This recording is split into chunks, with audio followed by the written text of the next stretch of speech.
So hello everyone again, and welcome to today's Energy Technology Perspectives webinar on the opportunities for clean energy technology and materials manufacturing in emerging markets.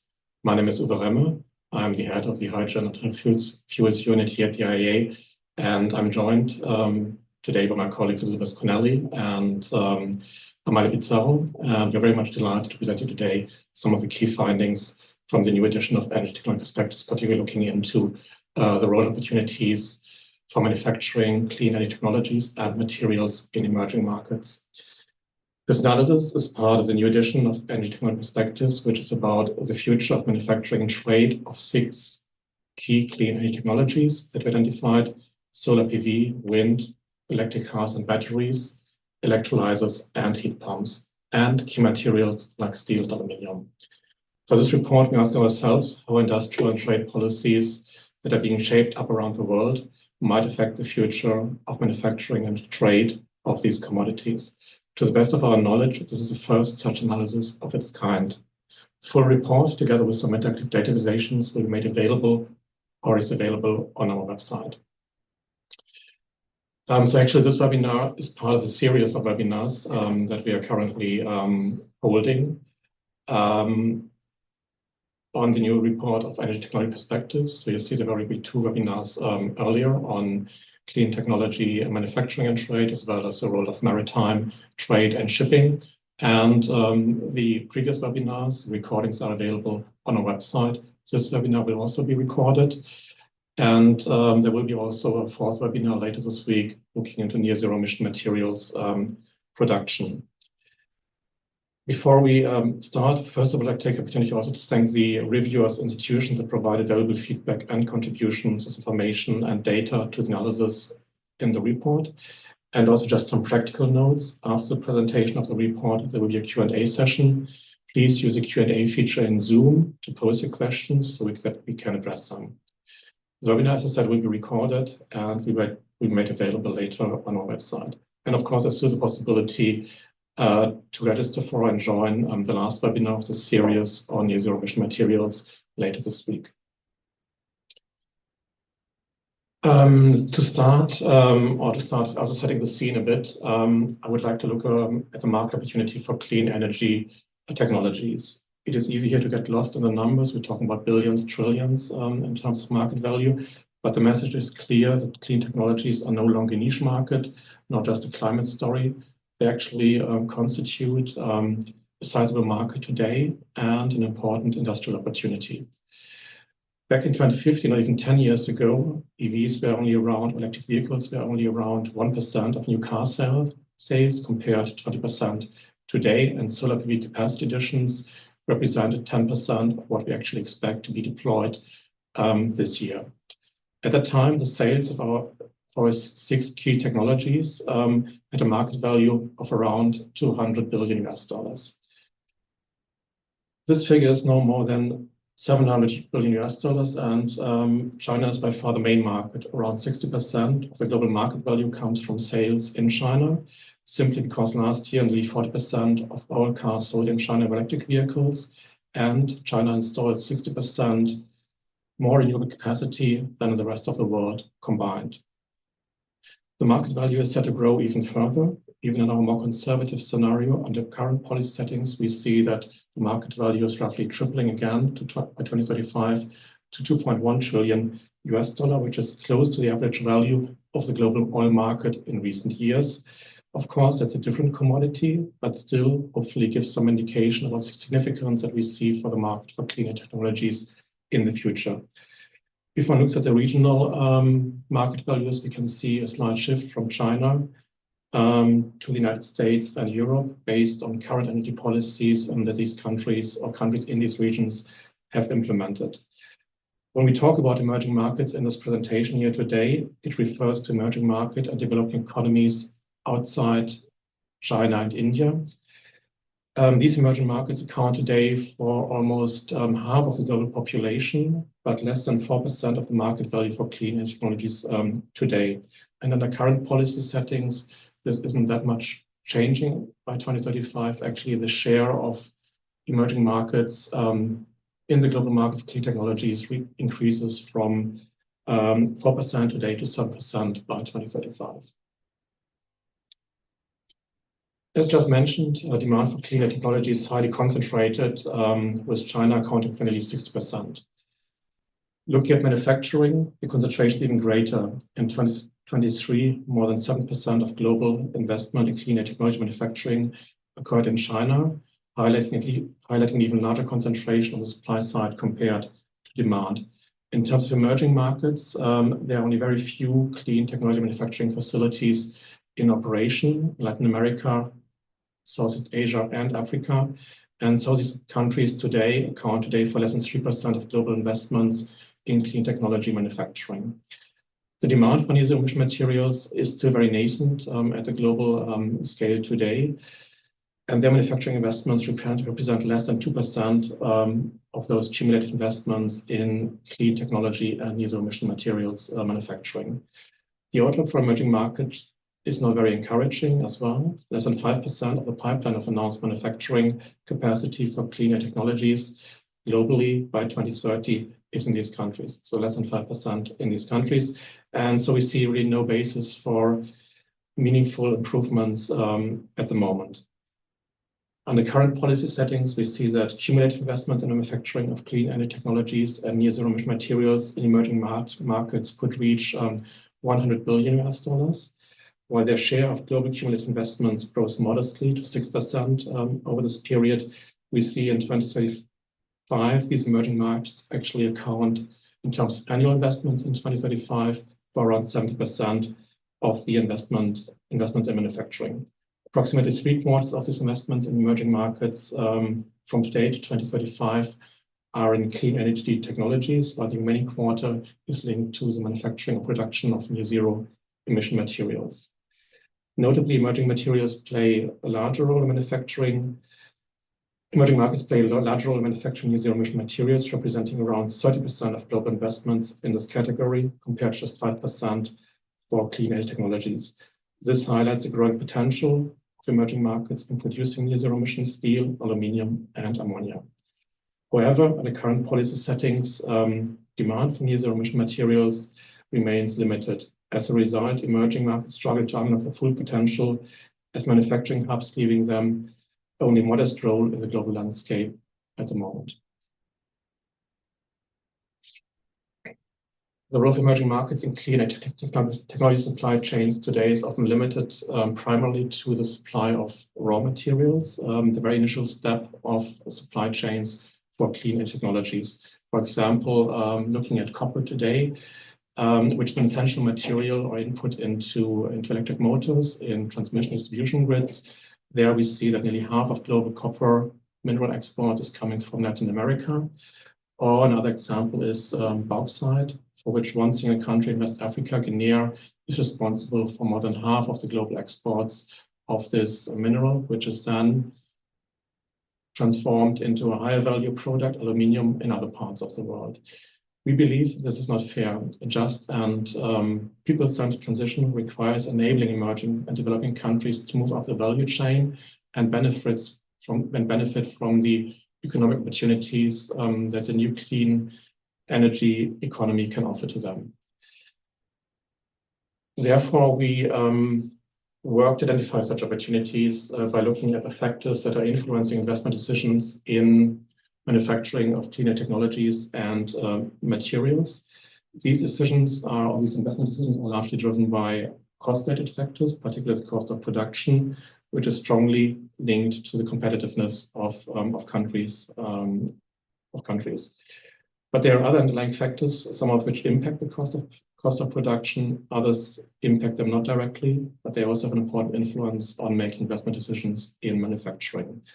For example, the ease of doing business in a country has an outsized impact on inward foreign direct investments into a country. Attracting capital to develop new manufacturing infrastructure requires a conducive, positive business environment, which depends on the presence of aspects like having clear laws, rules, regulations, having a streamlined taxation system, and also having infrastructure in place, not only for transport, but also talking about infrastructure in the sense of financial and banking system that is reliable.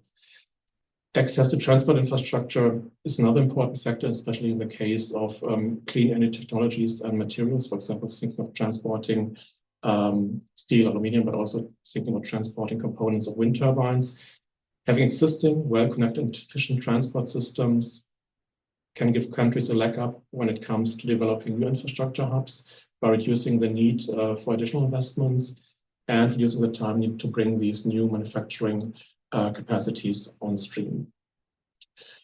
A third example of factor here I just want to mention is the need for a skilled workforce, which can play also an important role when it comes to making investment decisions in manufacturing. Having experienced people that can take new jobs and be operative in a short time with minimum training needs can avoid delays in the production ramp up. It can also minimize the risk of underperformance when also starting up these plants. The required skill set will, of course, vary from technology and between materials. For example, good technical skills are required when we talk about more upstream stages of battery manufacturing or of solar PV, but less so when it comes, for example, to vehicle assembly or solar PV module assembly. So there one also has to look which skills are needed for which supply chain step, and as I said, it's also varying between different technologies and materials.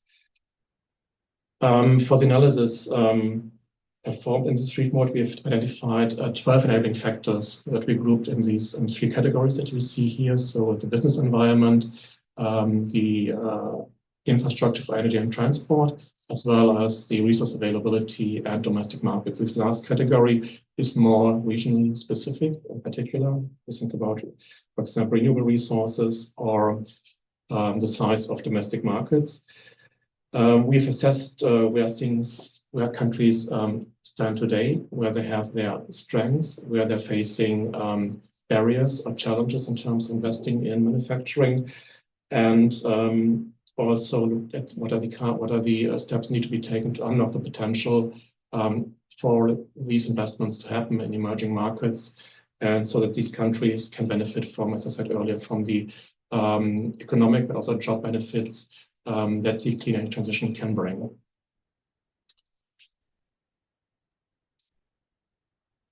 Of course, the importance of these 12 enabling factors may be different, as I said before, depending on the specific technology, commodity, or supply chain step, and the effect. And just to give you one example, or also I would like to mention that these 12 enabling factors are based on more than 60 indicators that we've collected country by country, and we also conducted a survey with more than 50 manufacturers across clean energy technology and material supply chains to understand which factors, in addition to cost, influence the investment decisions. Use this information and further expert judgment, we were able to identify for each technology which factors have a high importance or a low importance for investment decisions. To give an example, if we, for example, look at the manufacturing of ammonia, there we see that the most important enabling factors are access to low-emission energy. For example, we think of producing ammonia via hydrogen from renewable electricity, as well as access to or relevance of a sizable domestic demand in a country. Today, across emerging markets, for example, Brazil has one of the highest domestic ammonia demands, making it an interesting country to establish production capacity or investing in production in this country. The cost of energy and the quality of transport infrastructure and the cost of capital are further important factors when it comes to ammonia production. For example, cost of capital is of course important for ammonia production from renewables, because at the end, all these investments that need to be made are capital intensive, or the supply chain of ammonia production is capital intensive, so that cost of capital for these investments is critical. Another example, just to illustrate that, of course, these factors or weighting of these factors differs when we look at different technologies here. So here's an example for batteries, where we see that critical mineral resources are, of course, can form the basis for manufacturing or establishing manufacturing capacities in a country. But our expert survey also shows that other factors are important, like the availability of a highly skilled workforce, and also factors like industrial competitiveness. Industrial competitiveness we assessed by looking into indicators like labor costs, also the complexity of the industrial sector in a country, or also to which extent a country is already engaged in trade for other commodities. So based on this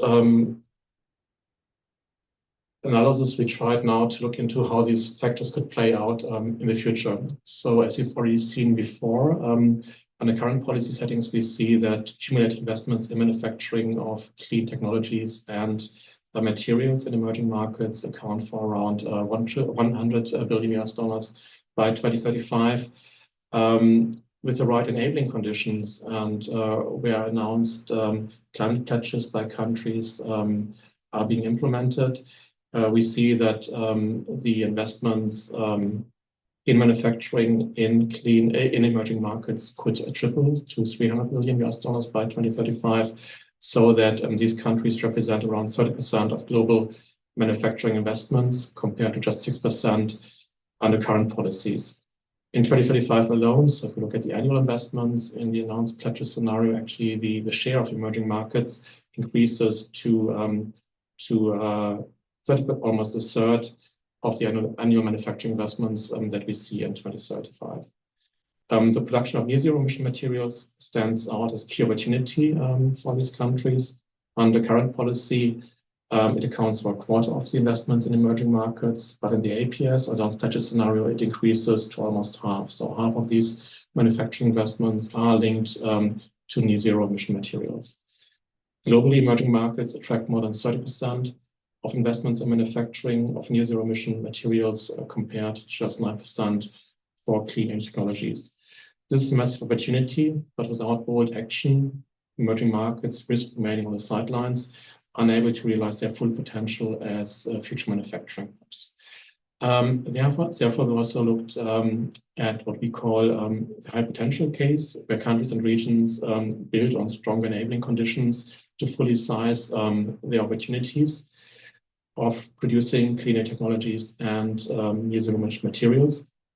In this case, cumulative investments in manufacturing clean energy technologies and materials in emerging markets soared to $600 billion. So it's a doubling compared to what we see in the announced pledges scenario, and even 6 times higher than what we see under current policy settings. This also means that nearly 20% of global manufacturing investments would flow into emerging markets compared to just 6% under current policy settings and 30% in the announced pledges scenario.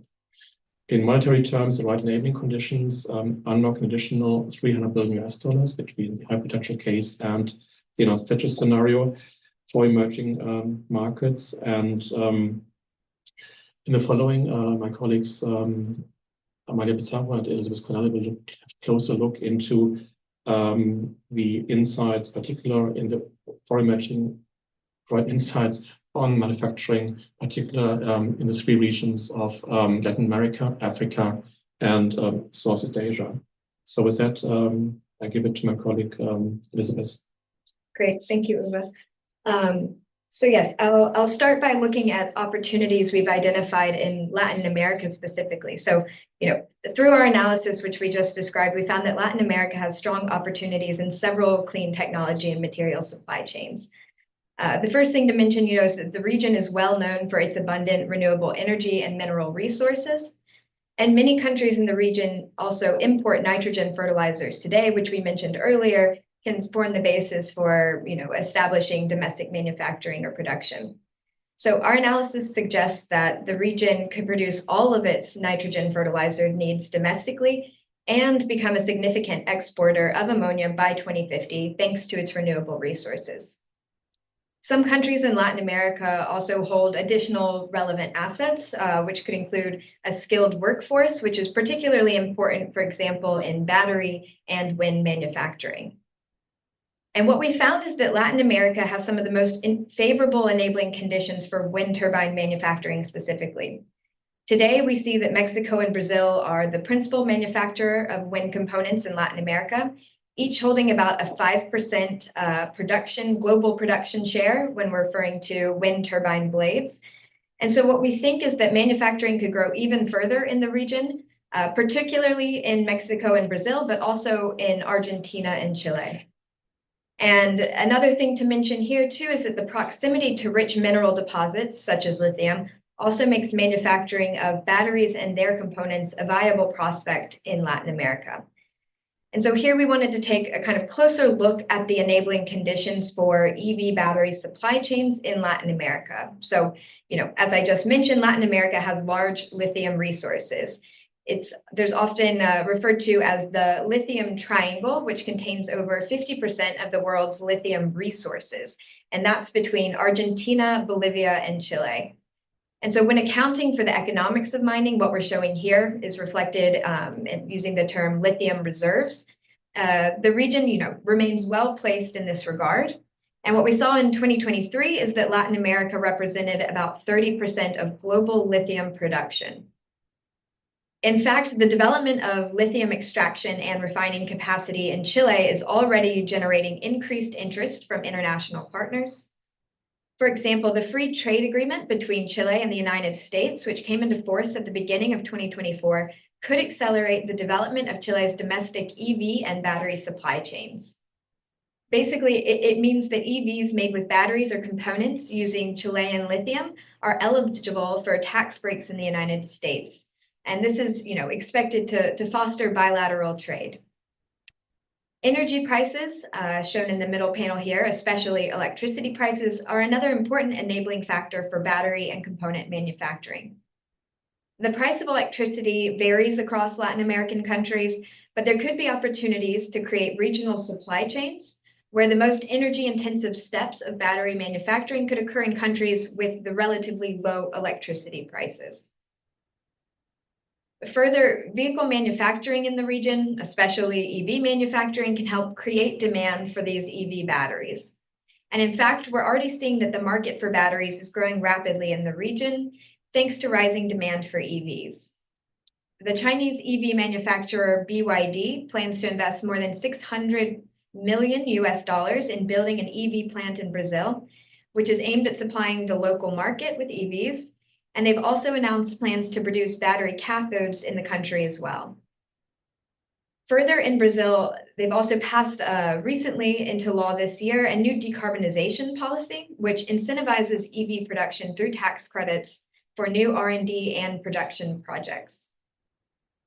We also see that Mexico is set to become a large EV producer thanks to growing domestic demand, as well as exports to the United States.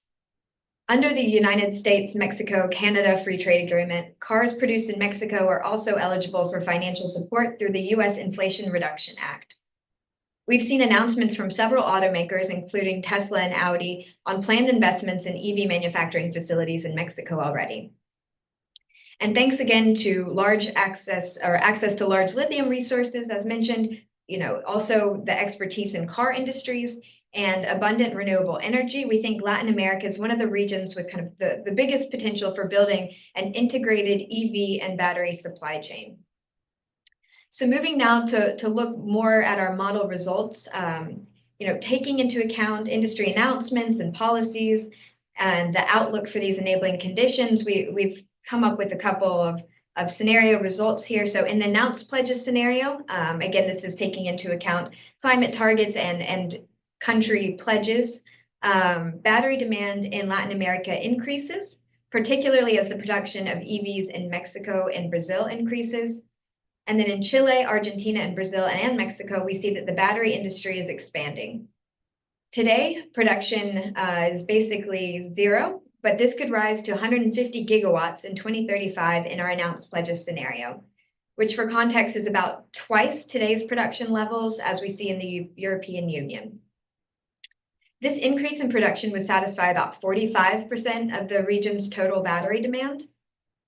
The domestic production of cathode active materials, also shown here for batteries, reaches about the same level as battery demand. However, what we see is that some of this, about a third, is actually exported. So the region does still rely on some imports for cathode materials. And while not shown here, I'll also mention that the region is still reliant on imports of anode battery components in this scenario as well. In the high potential case, battery cell and cathode active material production more than doubles in 2035 compared to the announced pledges scenario. Anode production grows over 7-fold, satisfying nearly 70% of regional demand. Latin America also becomes one of the largest battery production regions in 2050 in this high potential case, reaching close to 1.2 terawatt hours of batteries produced, of which the majority serve the domestic EV and stationary storage markets. We also see that cathode production grows even more to 1.5 terawatt hours, with over 300 gigawatt hours of materials being exported from the region. However, realizing the full potential, as we highlight in our high potential case, so really to boost battery manufacturing, this would require strong regional and strategic partnerships. Chile and Argentina are well placed to provide the lithium and cathode active material to the entire region and beyond, thanks to the large reserves and experience in lithium mining and refining. And combined with the strong experience in car manufacturing, notably in Brazil and Mexico, this could really catalyze the development of the regional EV and battery industry, creating a fully integrated supply chain within Latin America and helping to maximize the economic and social benefits for the entire region. And so with that, I'll switch over to look at another one of our key regions. So when looking at the enabling factors for development of new supply chains in Southeast Asia here, we can see that the region presents a very good business environment, generally better positioned than in Africa or Latin America in all of the indicators that we've assessed for this business environment, which include this ease of doing business indicator, industrial competitiveness, and financing costs. In addition, the region already has strong high-tech manufacturing sectors, meaning it has a workforce with the skills necessary to manufacture a wide variety of clean energy technologies, such as batteries. And so there are two technologies for which Southeast Asia we think is particularly well suited for developing supply chains for. And the first is solar PV, since the region already accounts for around 10% of global solar PV cell and module supply. And so what we see is the opportunity to build up on other stages of the PV supply chain.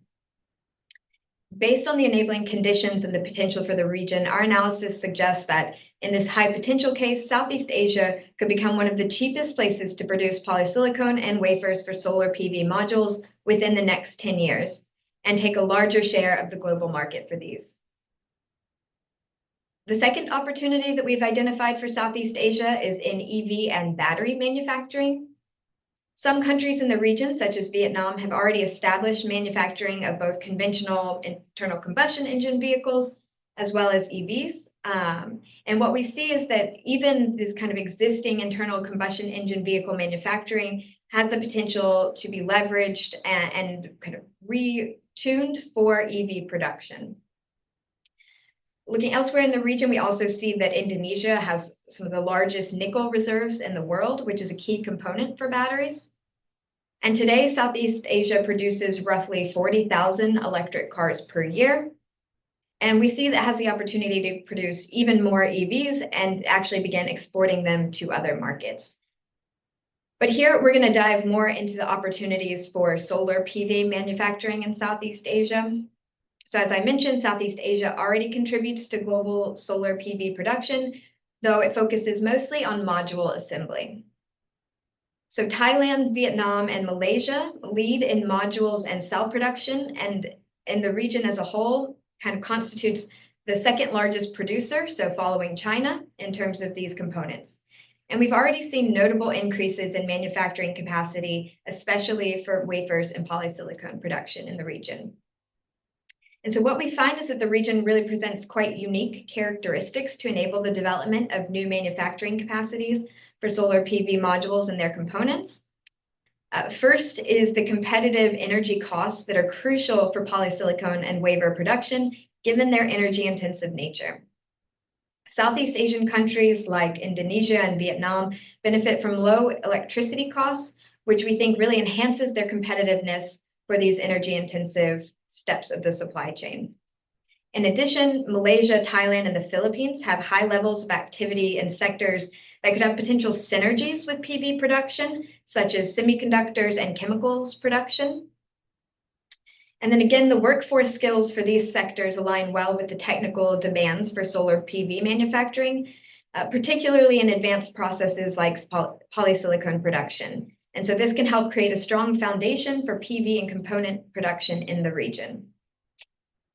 Finally, another important enabler is the presence of a supportive policy environment for the development of renewable energy projects in the region. So for example, Malaysia offers tax incentives and preferential financing agreements to promote investment in clean technology manufacturing. Indonesia has set local content requirements for components in the solar PV supply chain specifically, which can help encourage regional development of manufacturing capacities.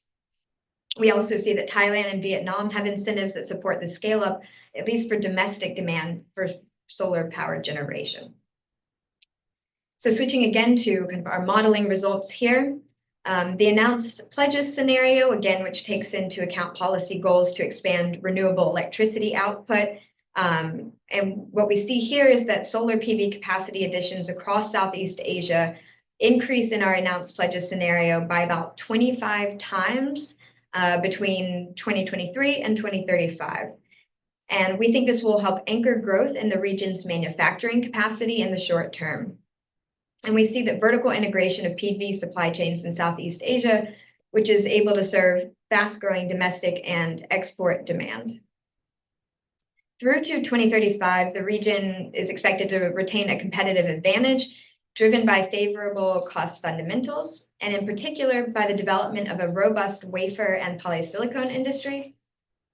The share of global polysilicon production hosted by Southeast Asia doubles compared to today, while its share of wafers triples. And there are a few countries in the region that we see actually entering those sectors. Overall, the region is able to achieve a lower cost of production of polysilicon compared to China by 2035. And so that's all in our announced pledges scenario, but we find that Southeast Asia has the potential to play an even bigger role in solar PV supply chains in the long run than what is projected in the announced pledges scenario. So in our high potential case, domestic production of modules, cells, wafers, and polysilicon is all about 25 to 35% higher than in the announced pledges scenario in 2035. In this case, domestic manufacturing of wafers and polysilicon goes further and meets over 80% of domestic demand in 2050. For polysilicon in particular, Southeast Asia's share of global production increases from less than 2% today to over 10% in 2050 in the high potential case. For wafers, the share in global production grows more than six-fold, and most of this production remains in the region, supporting the vertically integrated manufacturing of modules. But again, unlocking this potential hinges on a number of factors, notably policy measures to further bolster demand for solar PV installations across the region, which will help underpin investments in domestic manufacturing. In Vietnam, the new National Power Development Plan actually envisages substantial increases in capacity deployment, but we see that there remain policy gaps that could hinder project development. In Thailand, policy support has been limited, and so only modest capacity additions are currently anticipated for solar distributed PV. And in the Philippines, we've seen them introduce an auction program in 2022 that was expected to boost utility scale PV. But our worry is that grid delays could constrain growth in these cases. So there are still places where the governments could help set the scene for this high potential case. Growth in solar PV manufacturing could also benefit from the development of other clean energy supply chains in the region. So for example, investments in battery manufacturing that are already in the pipeline, which again are kind of based on the large nickel and cobalt reserves in the region. We think this could help increase momentum for developing the skills that are also relevant to solar PV supply chains. Designating zones for clean energy technology manufacturing and setting up arrangements that are conducive to transferring these operational skills and competencies on the ground could also help enhance synergies between these two industries and others such as chemicals. And so with that, I'll pass it over to my colleague Amalia to finish discussing opportunities for African countries. Thanks. So now from Latin America, from Southeast Asia, we move to Africa. We need to consider first that Africa has a lower domestic demand than the other regions that had been introduced before. And in addition, its current business environment and infrastructure make it harder to attract large investments in manufacturing, particularly in the short-term trend. However, in some sectors and countries, there are major opportunities that could support economic development and job creation. We find, for example, a promising starting point for electric vehicle manufacturing that can build on the existing car manufacturing operations that exist today in North Africa, and there is already investment underway in Morocco. In addition, Africa has a strong potential to move up the value chains in energy-intensive industries.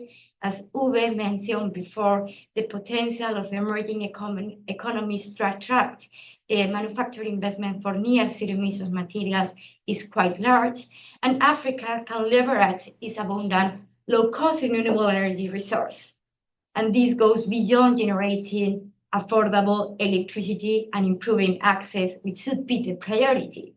But also this resource can be used to produce, for example, low emissions hydrogen. This hydrogen, in turn, can support the production of ammonia, which is mostly used for nitrogen-based fertilizers.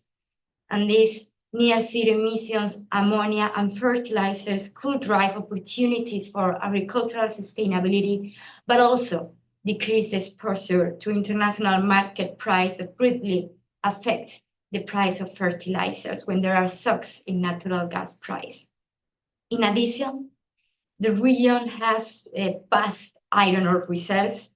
Such iron is today exported with very little processing and value addition, and a strategic partnership could help African countries to reduce the iron ore trade and use renewable electricity and hydrogen to export instead direct reduced iron.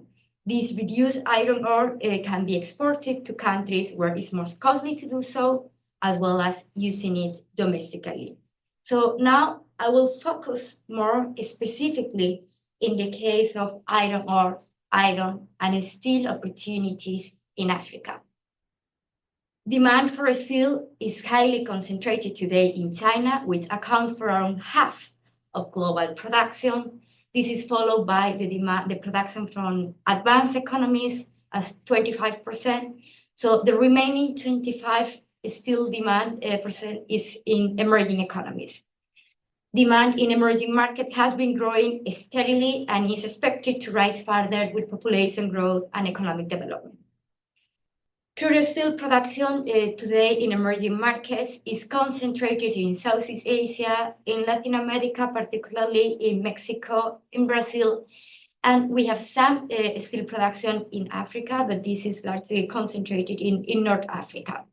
And basically, crude steel production today takes place in those places where there is a relatively significant demand.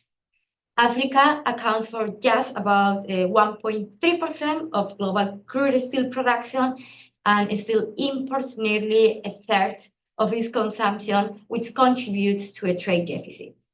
And within Africa, we see a very large concentration of steel production. Approximately 70% happens in North Africa, particularly in Egypt. We also have the remaining 20% in Southeast Africa.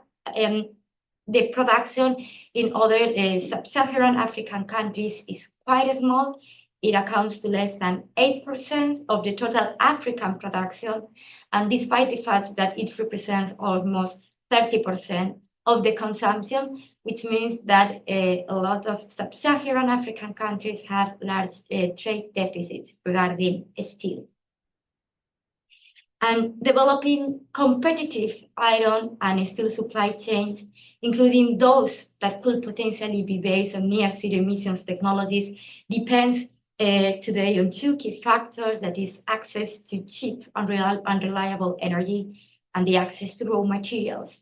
Today, these two factors, the access to raw materials and the energy consumption, account for approximately 60 to 80% of the steel production cost, which means it's very significant.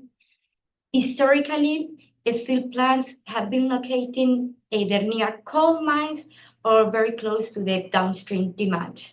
However, as near zero emissions steel production increasingly relies on electricity, proximity to renewable energy is becoming more and more a decisive factor, and Africa has very good renewable energy resource that could be used if untapped. Still, low access to low-cost iron supplies remain essential. Globally, iron ore exports are today dominated by Australia and Brazil. For blast furnace, we can use lower grade iron ores. However, for hydrogen direct reduced iron, this is for producing near zero emissions steel, we will need high grade iron ores. This means iron ores that contain over 67% of iron.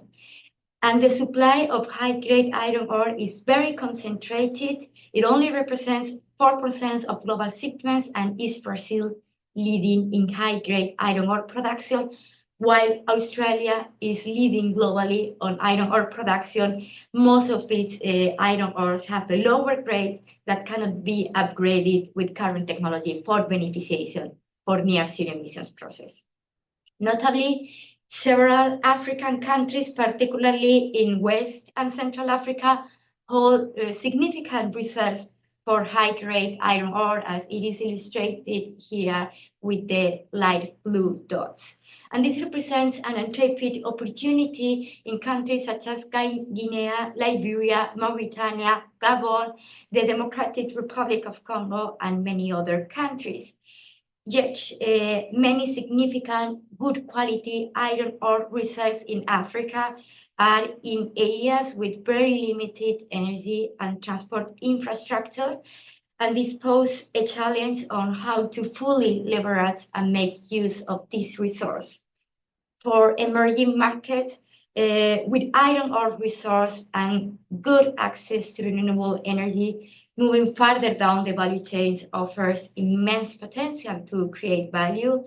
By developing domestic iron and steel industries and supporting export activities, these countries can increase their participation in the global steel value chain. And we need to highlight that there has been a policy progress in these areas. Recent hydrogen strategies in Mauritania and in Namibia are already considering the production of hot briquetted iron, making use of their iron ore reserves and the potential to produce in a cost-efficient way low emissions hydrogen. We have also seen that South Africa Just Energy Transition Investment Plan or Kenya's Vision 2030 are also emphasizing the role of near zero emissions steel in their economy. And to put also some numbers, I wanted to share with you first how much iron ore Africa is producing today. The continent produced approximately 76 million tons of iron ore in 2022, and Africa imported more than 50 million tons of this iron ore, primarily from South Africa. South Africa is today the world's largest steel exporter. Most of these exports went to China, Europe, Japan, and Korea. So this figure means that Africa is today a relatively large exporter of iron ore. On the other hand, Africa also produced over 11 million tons of iron in 2022, and there are significant opportunities for higher revenues when shifting from trading iron ore to trading more iron. And this is because conventionally produced iron can command prices that are nearly 4 times higher than raw iron ore. For example, as an example, the price of iron can be an average around $400 per ton, while the price of iron ore is an average around $100 per ton. So this means the price of iron is more than 4 times higher. And if we consider near zero emissions iron, for example, iron ores that have been reduced with low emissions hydrogen, the price of this direct reduced iron can be even higher. By 2035, two key trends emerge. Africa processes more iron ore to meet its growing domestic demand and increase exports of iron, particularly hot briquetted iron instead of raw iron ore. Currently, iron ore production and steel making are typically co-located, but in this announced pledge scenario, we see a shift where iron ore production might relocate to regions with abundant renewable energy resource and iron ore deposits, such as is the case of Africa, while steel making will remain closer to downstream markets for steel consumption. And when looking into the steel part, today Africa accounts for 1.3% of global steel production, as I said before. And in this announced pledge scenario, by 2035, this share will double to 2.6%. And at the same time, it's not only that the share doubles, but the continent significantly reduces its steel trade deficit. But there are major opportunities in a high potential case in the longer term towards 2050. In this high potential case, as my colleagues mentioned, not only climate pledges are met, but also there are the enabling conditions in place that allow to overcome barriers to manufacturing investments. So these trends, the previous trends I mentioned, accelerate beyond the announced pledge scenario. Iron production in Africa increased, including near zero emissions iron, particularly positioning the continent as the leading exporter of hydrogen-based hot briquetted iron. Steel demand in Africa grows faster than in other regions, and this is because this is driven by fast population growth, urbanization, by construction, infrastructure development, and vehicle stock expansion.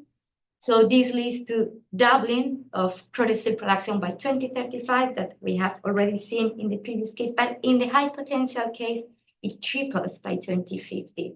So this means that under strong enabling conditions, Africa shifts from being a net importer of steel today to becoming a net exporter in the long run. And for Africa, this represents a critical step up in the value chains from exporting iron ore to producing hydrogen-based DRA, which commands significantly high market price. However, several challenges must be addressed. Export-oriented projects must avoid competing with pressing local needs, particularly because a lot of them will involve the production of low emissions hydrogen, which will require a substantial electricity demand. So this means that these type of projects should guarantee first that universal electricity access is achieved. These projects will also guarantee that they improve water access in water-stressed regions. And additionally, Africa must invest in the necessary port infrastructure, for example, for dry bulk carriers that will enable the export of this hot briquetted iron, and which today is very limited.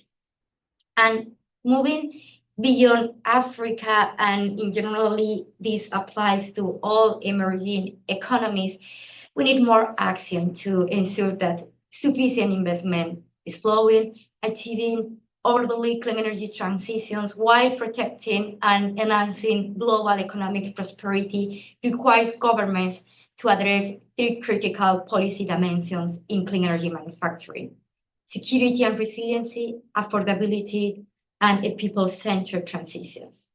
This will demand a better integration of energy, climate, industrial, and trade policies, which are increasingly intertwined and interlinking. For emerging markets, manufacturing clean energy technologies and near zero emissions materials offers a transformative opportunity. It allows not only to advance in their domestic decarbonization goals, but to create value within their economies through local industries and job creation, and at the same time attracting foreign direct investments. But it is important that these foreign direct investments are not only for driving exports, but also contribute to building local capacity, fostering innovation, and supporting long-term economic prosperity. For advanced economies, international cooperation is essential to meet net zero emissions target more cost effectively than acting just alone. Emerging markets provide some of the most competitive opportunities for clean technology and materials manufacturing, helping reduce clean energy transition costs globally for both emerging and advanced economies. Emerging markets can establish trade relationships with wealthier importing regions, enhancing supply chain diversification, while strengthening the global long-term geopolitical security. Yet, significant near-term challenges remain to unlock the potential of clean manufacturing investments in emerging markets and fostering mutually beneficial trade relationships with potential exporters. To address this, we have identified 6 key principles for building strategic relationships that I will discuss now. First is the need to start consultation and dialogue as early as possible to build trust from the beginning, focusing on creating win-win socioeconomic outcomes to strengthen this trust. We need to ensure that institutional capacities and skills are part of the plan, but also that they last beyond the project, that the capacities remain while the project finish. This means proactively designing programs to close skill gaps and address institutional weaknesses while leveraging existing knowledge and expertise from other industries and sectors, particularly in those sectors that could be the most affected by the clean energy transition. It is important to have international cooperation and certain harmonization on standards for environmental performance, and it is of particularly relevance that we work hard to prevent emissions leakage and to prevent increasing the water stress, and that this shifts from advanced economies to emerging economies. So this will mean aligning global standards, building local capacity to enforce regulations, and fostering international collaboration, such as interoperable standards to ensure clean energy manufacturing is also sustainable and equitable.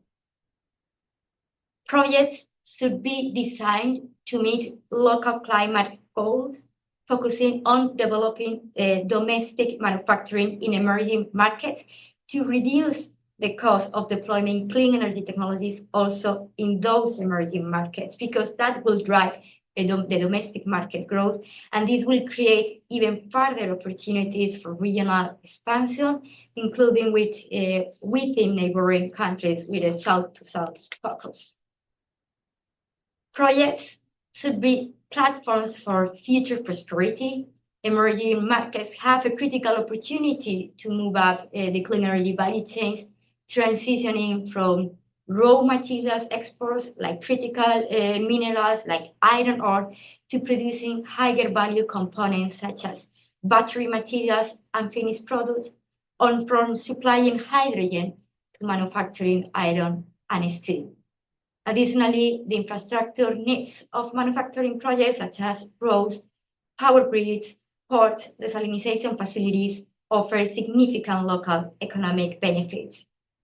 And last, we want to highlight the importance of finance and the importance of leveraging enough international finance assistance to catalyze project development, particularly concessional finance. This also means establishing clear trade agreements with favorable terms for emerging markets, prioritizing clean technologies, and promoting cooperation on quality, performance, and innovation. And with that, I give it back to Uwe. Thank you very much, Amalia. And now we've reached the end of the presentation. I can still encourage you to use the Q&A feature in Zoom to submit your questions. We will now take a very short break of around 2 minutes to look at your questions, and we will be back shortly to answer some of them. We already appreciate your feedback and your questions, and looking very much forward to the further discussion. So we are back in a few minutes, so please stay with us. Thank you very much.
Yes, thank you very much for waiting.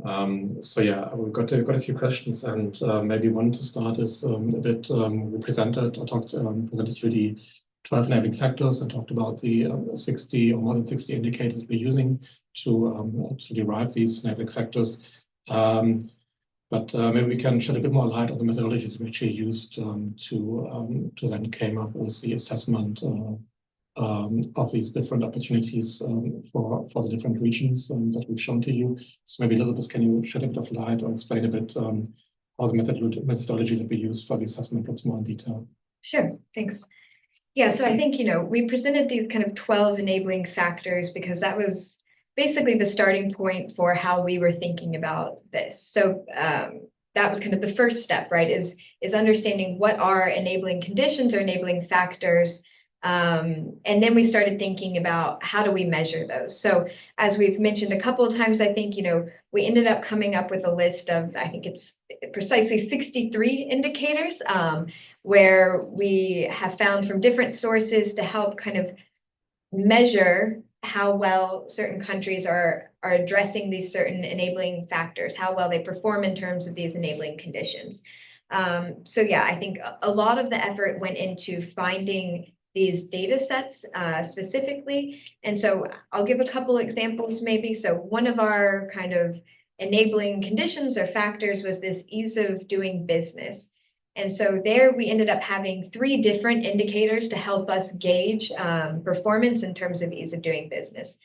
The first is from the World Bank, and so they actually have an indicator that they call the ease of doing business. So this was certainly one of the ones we wanted to rely on.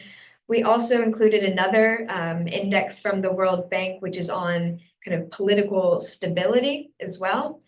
And then we found another indicator from Transparency International that was focused on corruption, because we think, all of these things can impact how easy it is to do business in different countries.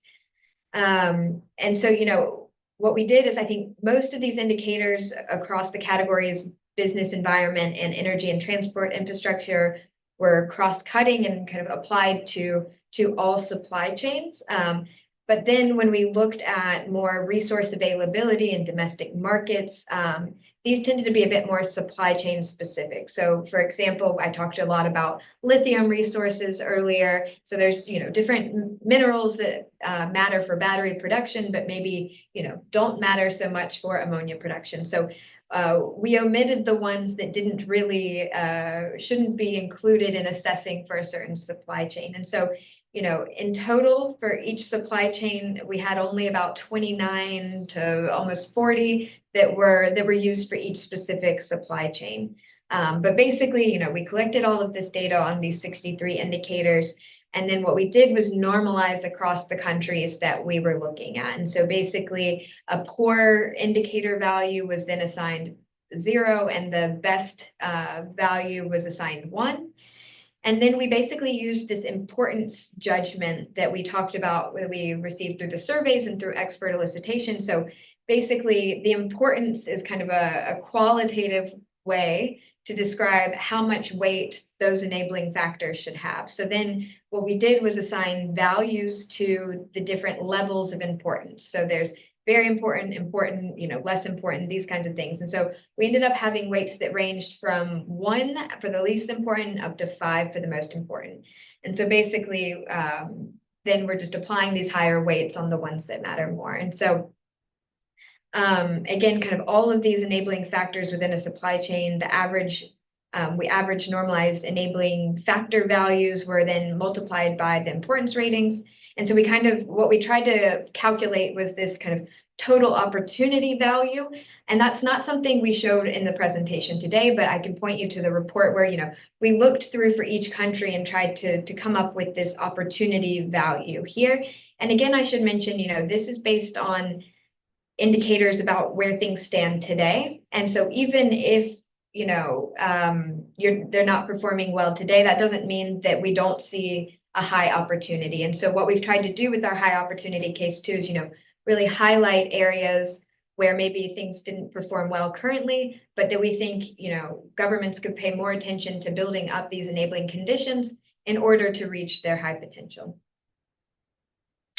Thank you very much, Elizabeth. And there was another question coming in related to skills. So what do we see as the role of skills and skilled workforce in developing manufacturing of clean technologies and materials? It's maybe Maria could say a few words. We already talked a little about skills, institutional skills, as one of the key recommendations that we had for partnerships. So maybe we can talk a bit more about the role of skills. Yes, so maybe I will start by explaining a bit the difference between the different scenarios that Uwe mentioned at the very beginning, where we see that we have under current policy settings, then a more ambitious scenario where climate pledge are met, and then an even more ambitious scenarios that not only met the climate pledge, but also that have some of the enable conditions to overcome the barriers.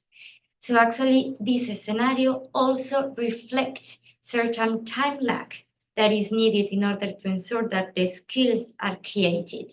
So for example, in those countries, in those regions that already have certain manufacturing capacity in place, we assume that they could start on clean tech manufacturing or near zero emissions manufacturing faster than in those regions where this basis does not exist.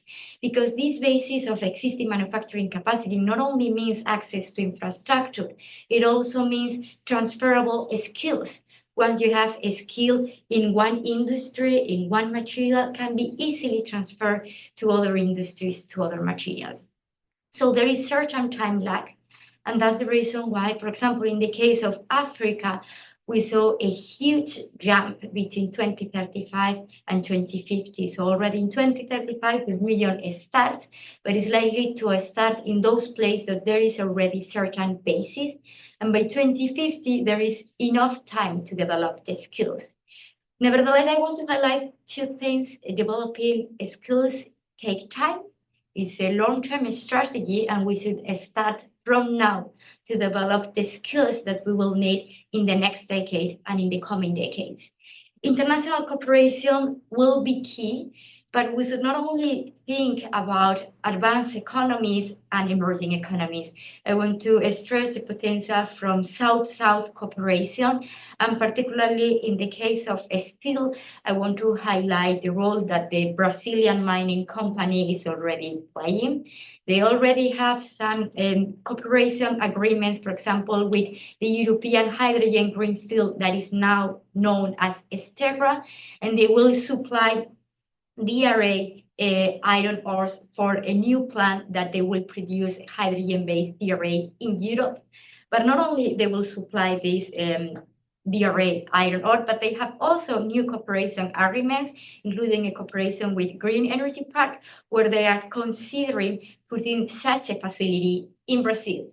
But of course, the technology is not only new to emerging economies, it's new to the world. So we need international cooperation. We see already like promising steps that there is this international cooperation happening within companies from emerging economies and advanced economies, that we might have some pioneering projects in emerging economies. And these pioneering projects in emerging economies could be the seed for more pioneering projects in other emerging economies and for South-South cooperation.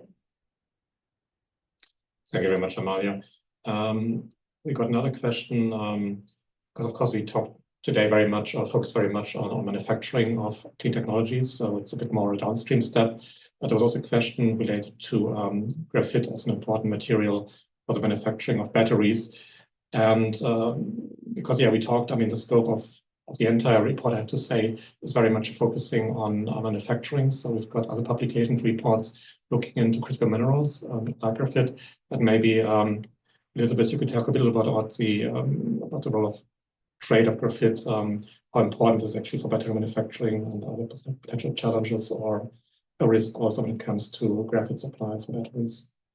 Right. So yeah, I was just going to say, you know, when we were modeling kind of the battery supply chain, the anode, which is where the graphite comes into play, is certainly included in our, you know, supply chain modeling and trade modeling.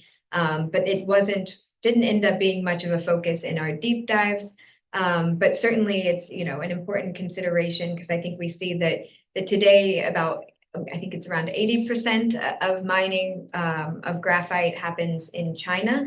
And so I think, when we're looking at opportunities for emerging and developing economies, I think we've tended to focus on the other minerals that are a bit more geographically diverse in terms of, being located in either Latin America, Africa, or Southeast Asia. So I think, not to ignore the importance of graphite or anode materials, but just to say that because of the distribution of minerals used for the cathode side of things, that was a bit more of an interesting deep dive here, but we've certainly kind of included that in our modeling of the supply chain.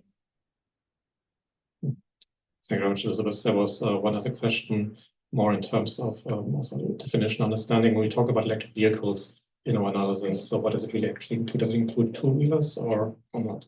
Right. No, I think this is an important point to make. So I'll start by saying, when the IEA uses the term EV, we're talking about both kind of this pure battery electric vehicle as well as plug-in hybrid electric vehicles. So when we're talking about the trade of EVs, we're talking about both battery electric and plug-in. And then the other thing to mention is that we've kind of taken a shorthand in calling it EVs, but what we've really modeled here for vehicles is cars. So that's where we have numbers on production and trade. We're really talking about electric cars, also including, light trucks. We typically kind of use the technical term passenger light duty vehicles. But here, we've tried to keep things short by talking about EVs. But I think, the point of not including other types of electric vehicles, so, of course, there's electric 2- and 3-wheelers. Those are very important in some of these emerging markets. And so I think, I don't want to give the sense that we're not, tracking what's going on in other EV markets. But here we've really focused on cars as well. But from the battery side of things, when looking at battery demand, we have included battery demand for all types of EVs. So 2- and 3-wheelers, cars, commercial vehicles, so small vans and up to the big heavy trucks, as well as buses. So the battery demand for our trade model is based on all of these vehicles. But when we're showing EV results for manufacturing, we're really focusing on cars. Thank you very much. Elizabeth, maybe just to add on the battery, because just talked about battery demand actually also includes demand for stationary batteries. So it's also to keep in mind if you look at our analysis. I fear we are reaching the end of the allotted time for this webinar.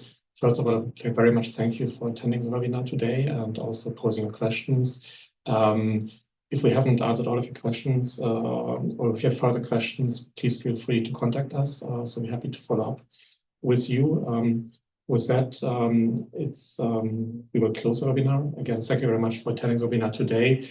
And as I said before, the recording of the webinar will be made available on our website in a few days. So if you want to have a look at it again, please feel free. And also, of course, there will be a fourth webinar in the series this Friday on production of near-zero emission materials. So if you want to learn more about that, please join the webinar.